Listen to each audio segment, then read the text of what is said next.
ABC DEF దారిని విడిచిపెట్టి తన ధ్యాసను హృదయం మీద నిలిపే ప్రయత్నం చేసినప్పుడు చాలాసార్లు ఓడిపోయి తన ధ్యాసను మళ్ళీ డి వైపు మళ్లిస్తుంది. డి నుండి తన ధ్యాసను విడిపించుకోవడానికి ప్రాపంచిక ఆత్మ దానితో యుద్ధం చేయవలసి వస్తుంది. ఇదే ఏబీసీ డితో చేసే ఆధ్యాత్మిక యుద్ధం. ఇది కత్తులతో మనుషుల మీద దాడి చేసే భౌతిక యుద్ధం కాదు. ఉదాహరణకు, నిరంతరంగా మొబైల్ ఫోన్ చూడడానికి అలవాటు పడ్డ వ్యక్తిని అలా చూడడం వల్ల కంటి చూపు దెబ్బతింటుంది కాబట్టి మొబైల్ చూడాలని అనుకున్నప్పుడల్లా ఒక పుస్తకం చదవండి అని డాక్టర్ సలహా ఇచ్చాడు అనుకోండి. ఆ సలహా పాటించాలని అనుకుని ఆ వ్యక్తి కాసేపు మొబైల్ని పక్కన పెట్టి పుస్తకం పట్టుకున్నాడు అనుకోండి. కొద్దిసేపట్లోనే అలవాటుగా అతను ఆ పుస్తకమును పక్కన పడేసి మళ్ళీ మొబైల్ చూడడం మొదలుపెడతాడు కదా. అంటే అతను మొబైల్ను వదిలిపెట్టడానికి మొబైల్ ఫోన్ చూడాలనే తన కోరికతో యుద్ధం చేస్తున్నాడు. ధ్యానం కూడా మొదట్లో అదే జరుగుతుంది. ఎన్నిసార్లు ఓటమి కలిగినా విడిచిపెట్టక పట్టుదలతో ధ్యానం చేసిన వ్యక్తికి విజయం లభిస్తుంది.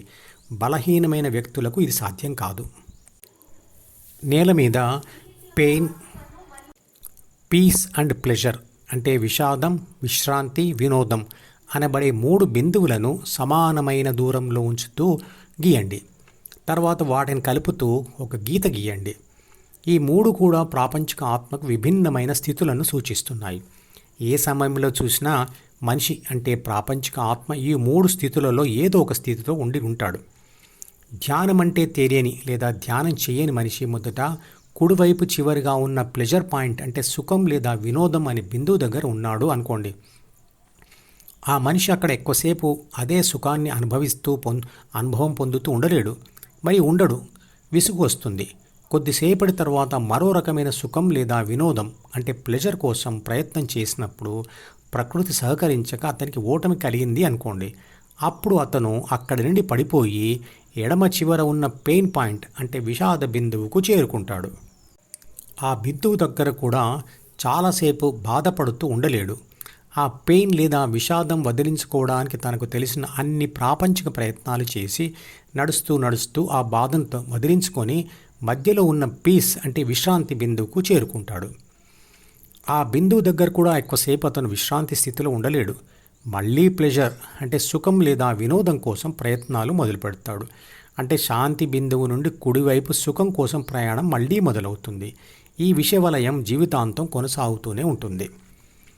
ప్రాపంచిక సుఖాలు తాత్కాలికమని తెలిసినా వాటి వెంటే విషాదాలు కూడా ఉంటాయని తెలిసి కూడా మనిషి పీస్ అంటే విశ్రాంతి బిందువు దగ్గర ఎక్కువసేపు ఎందుకు ఉండలేడు?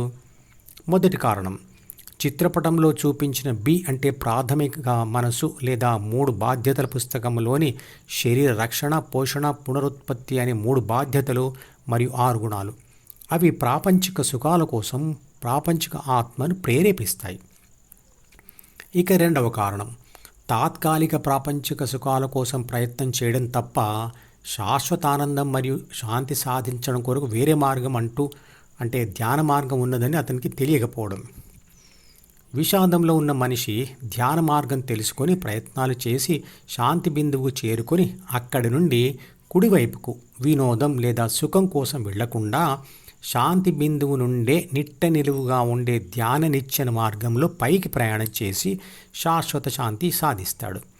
అంటే విషాదం మరియు వినోదం అనే స్థితులకు సమాన దూరంలోనే ఉంటూ అంటే శాంతి బిందువులోనే ఉంటూ నిట్ట నిలువుగా వెళ్ళడం వలన శాంతి మరింత బలపడుతూ పోతూ ఉంటుంది. అందువలన ప్రాపంచిక సుఖాలను మించిన శాశ్వత శాంతి, ఆనందం వస్తాయి. విషాదంలో ఉన్న కొందరు శాంతి కొరకు ధ్యానం మొదలుపెట్టి శాంతి వచ్చిన తరువాత ధ్యానం వదిలేసి మళ్ళీ సుఖాల కోసం డిఈఎఫ్ దారిలోనే ప్రయత్నాలు మొదలు పెడతారు. ఇక ప్రాపంచిక సుఖాలు కోరుకున్న వారు కూడా ధ్యానం చేస్తూ ప్రాపంచిక గెలుపులు మరియు సుఖాలు రావడం మొదలుపెట్టగానే వాటిని అనుభవిస్తూ ధ్యానం వదిలివేస్తారు. కానీ ఎవరైతే ధ్యానం చేస్తూ గెలుపులు సుఖాలు కూడా వద్దనుకొని ధ్యానం కంటిన్యూ చేస్తారో వారు మాత్రమే సుఖ దుఃఖాలకు అతీతంగా ఉండే చివరి ఫలితమైన స్థితప్రజ్ఞను సాధిస్తారు. ఇలా స్థితప్రజ్ఞ సాధించిన వాడిని సన్యాసి అంటే సమస్తం యొక్క న్యాసం చేసిన వాడు అని అంటారు. ఆ రోజుల్లో ప్రజలతో పాటు దేశానికి రాజు అయిన వాడు కూడా సన్యాసిని గౌరవించేవాడు. సమస్తాన్ని కోరుకోవడం చాలా తేలికైన పని, కానీ సమస్తాన్ని వదులుకోవడం చాలా కష్టమైన పని. ఈరోజు ఉన్న వాడుక భాషలో సన్యాసి అనే పదానికి నెగటివ్ అర్థం ఆపాదించబడింది. కానీ దానిని ఎంతో కష్టపడి సాధించిన స్థితి అని అనుకోవడం కంటే దానిని ఒక అసమర్థ స్థితి అనుకోవడం మొదలైంది. నిజానికి సన్యాసి ధ్యానం మొదలుపెట్టి అత్యంత సమర్థత కలిగిన స్థితికి చేరుకొని ఎన్నో ప్రాపంచిక గెలుపులు సుఖాలు సాధించగలిగిన శక్తి ఉండి కూడా వాటిని త్యాగం చేసి సన్యాసి అవుతాడు. మధుపదం యూట్యూబ్ ఛానల్లోని ప్రతి వీడియోకి ఒక నెంబర్ ఇవ్వబడింది. 1వ నంబర్ వీడియో నుండి మొదలుపెట్టి వరుసగా చివరి వీడియో వరకు చూస్తేనే ఆత్మశాస్త్రం సంపూర్ణంగా అర్థమవుతుంది.